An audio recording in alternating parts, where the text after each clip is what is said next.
Well, hi, Mark Beaton here again for the Men's Well, and I am up at the beautiful Gold Coast in Surfers Paradise, and what a place. Middle of June, 23 degrees, how good is that?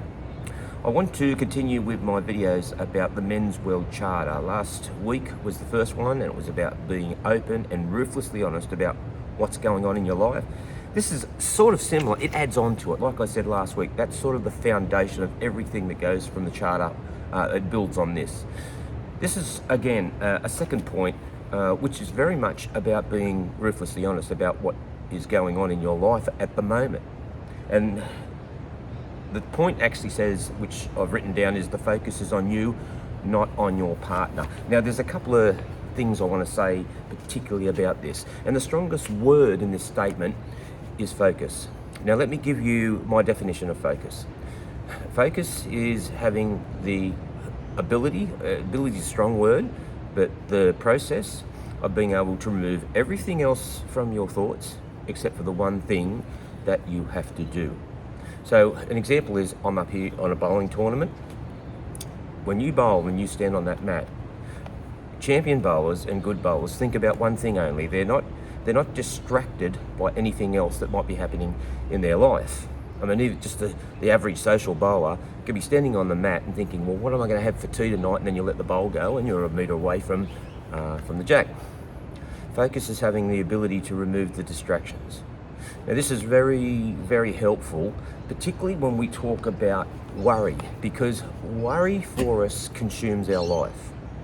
And I want to quote to you, I don't usually use quotes from the Bible for this group, but Jesus said something really strong about this, which is extremely helpful. Jesus said, don't worry about tomorrow.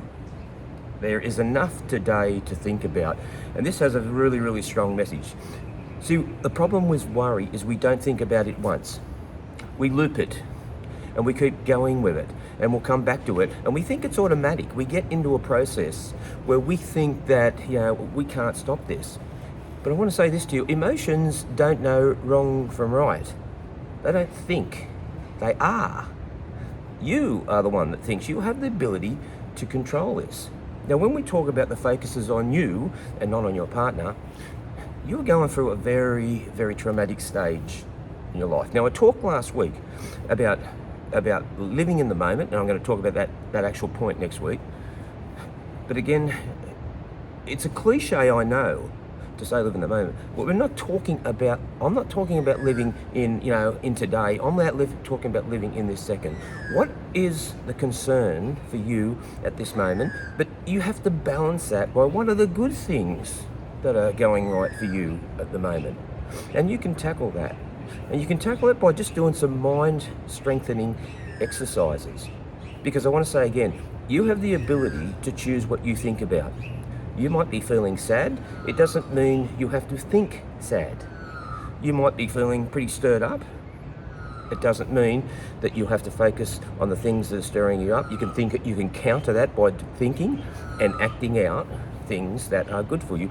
And I have said to you, and it's in the charter a little bit later, about in times of adversity, in everyday times, just like you budget socially for social activities when you're doing it hard financially, you must budget for social activities in there. You must budget in your emotional stress for good times. You've got to give yourself some good times. You can control worry. Jesus says you can control worry, and he wasn't one that just made throwaway statements. The thing for you to believe today is you need to be a bit selfish about where you're at. Now, we're always going to be helpful for people who need our assistance. But as far as looking after yourself and caring for your emotions, is you need to be a bit selfish around this at this stage of your life. Do things that are good for you, that are helpful. Start to learn to be able to think about something. When the worry starts to loop, stop the looping and think about something else. Let's look at something and focus on it for 30 seconds and ask yourself some questions about it. It might be just a tree. Start and ask yourself some questions about, wonder where that tree, who planted that tree? I wonder how old that tree is. You start to do this, two things can happen. Number one, you stop worrying. And secondly, let me hear this one. You cannot It is very difficult, I should say, to have any anxiety if you're not thinking about it. If you're thinking about something else, because anxiety is a natural response to a risk or a hazard, it settles. In this period of time, you've got to be a bit selfish about your emotions.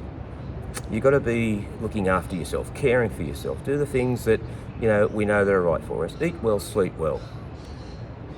Worry is something that will disturb and propel us into a deeper traumatic time when we're going through these sort of situations. But again, this information can be applied to anything that's going on in your life. I want to say to you that in this time, it's not realistic about what's happening to your partner. It's what's happening for you, maybe because of your partner, and that needs to be your focus. Look, have a great week. Mark Beaton. I'll be back next week with another video, and this time it will be on living in the moment. Bye.